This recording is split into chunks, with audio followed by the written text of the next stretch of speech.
Selamat petang, salam sejahtera Malaysia, tuan-tuan dan puan-puan semua. Akhirnya satu titah ataupun satu kenyataan daripada Sultan Nazrin. Ini pasti mengejutkan pemimpin-pemimpin politik di Malaysia, khususnya Perikatan Nasional dan juga ke semua pemimpin politik di Malaysia dan juga khususnya kepada rakyat Malaysia. Tuan-tuan dan puan-puan semua. Satu berita hangat yang saya petik daripada BH Online. Kenakan tindakan tegas, henti pihak eksploitasi isu agama kaum. Kenyataan daripada Sultan Nazrin. Tindakan tegas dan juga segera wajib diambil bagi menghentikan aktiviti mana-mana pihak yang meracuni fikiran serta membakar emosi rakyat dengan mengeksploitasi isu agama dan juga kaum melalui pandangan ekstrim titah Sultan Nazrin Muhyiddin Shah.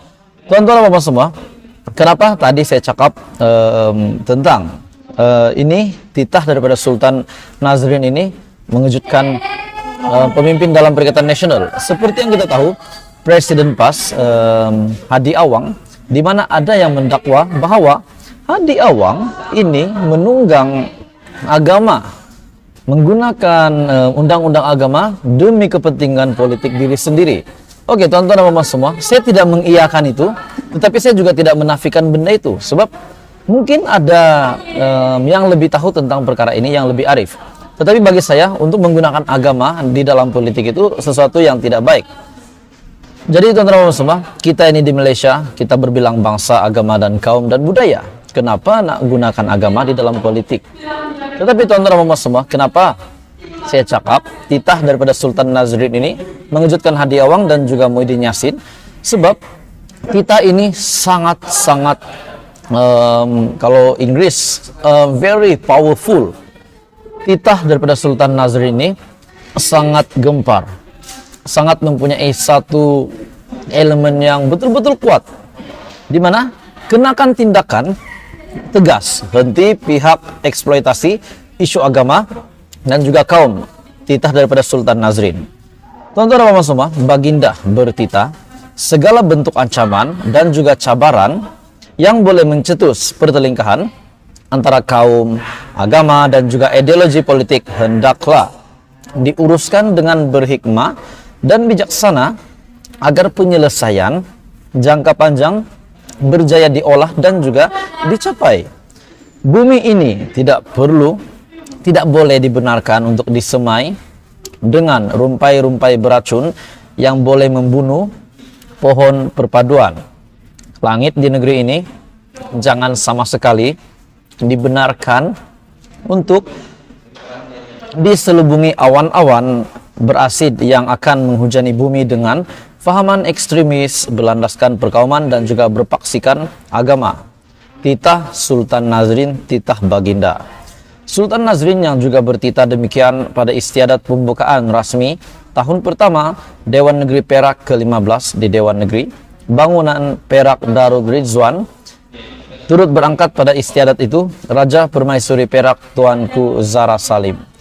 Sultan Nazrin bertitah kerukunan perhubungan kaum yang diasaskan oleh era pra-merdeka dan terus dipupuk sepanjang era pasca merdeka tidak boleh diperjudikan kerana permainan politik yang berunsur meracuni fikiran dan juga membakar emosi rakyat melibatkan negara ini yang sememangnya memiliki elemen begitu mudah dieksploitasi bagi mencetuskan anarki.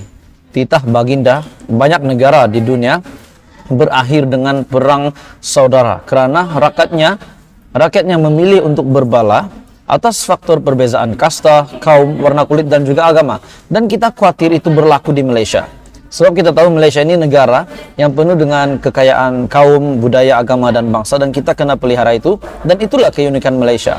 Jadi titah daripada Agung, baginda bertitah kenakan tindakan tegas, henti pihak eksploitasi isu agama dan kaum. Ini sangat mengejutkan para pemimpin politik di Malaysia. Salam sejahtera Malaysia, tuan-tuan dan puan-puan semua. PBM, salah satu parti yang menyokong kerajaan perpaduan, yang menyokong Datuk Seri Anwar Ibrahim.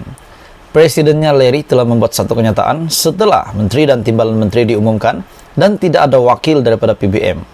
Semua terkejut apa yang akan dilakukan oleh PBM, dilakukan oleh parti kecil ini. Adakah mereka akan tarik sokongan? Jawabannya tidak.